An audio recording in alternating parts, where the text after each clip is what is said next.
ધ્રાંગધ્રામાં મંત્રી દર્શનાબેન વાઘેલાના હસ્તે ₹10.35 કરોડના વિકાસ કામોનું લોકાર્પણ. ઐતિહાસિક જોગાસર તળાવ પ્રજા માટે ખુલ્લું મુકાયું. સુરેન્દ્રનગર જિલ્લાના ધ્રાંગધ્રા શહેરના માળખાગત વિકાસને વેગ આપતા એક મહત્વપૂર્ણ કાર્યક્રમમાં રાજ્યના પ્રભારી મંત્રી દર્શનાબેન વાઘેલાના હસ્તે કુલ ₹10.35 કરોડના વિવિધ વિકાસ પ્રકલ્પોનું લોકાર્પણ અને ખાતમુહૂર્ત કરવામાં આવ્યું હતું. અમૃત 2.0 યોજના અંતર્ગત અંદાજે ₹4 કરોડના ખર્ચે નવનિર્મિત ઐતિહાસિક જોગાસર તળાવ અને ગાર્ડનનું લોકાર્પણ આ સમારોહનું મુખ્ય આકર્ષણ રહ્યું હતું.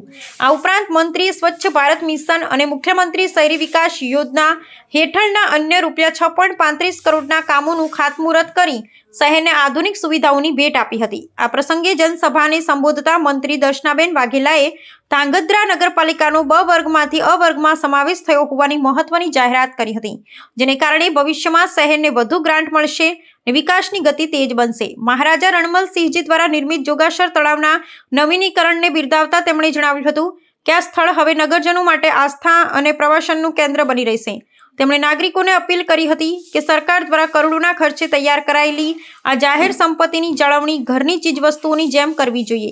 કાર્યક્રમમાં ઉપસ્થિત સુરેન્દ્રનગરના સાંસદ ચંદુભાઈ સિહોરાએ નવનિર્મિત તળાવને સ્વર્ગાપુરી સમાન ગણાવીને જાહેરાત કરી હતી કે આગામી સમયમાં ઐતિહાસિક માનસરોવર તળાવના નવીનીકરણ માટે પણ ₹42 કરોડની માતબર રકમ મંજૂર કરવામાં આવી છે. સ્થાનિક ધારાસભ્ય પ્રકાશભાઈ વરમોરાએ જોગાસર તળાવથી જડેશ્વર મંદિર સુધીના વોકવે અને વૃક્ષારોપણના આયોજનની વિગતો આપી હતી. આ અવસરે પૂર્વ મંત્રી આઈ કે જાડેજા, નગરપાલિકાના પદાધિકારીઓ અને મોટી સંખ્યામાં સ્થાનિક નાગરિકો ઉપસ્થિત રહ્યા હતા.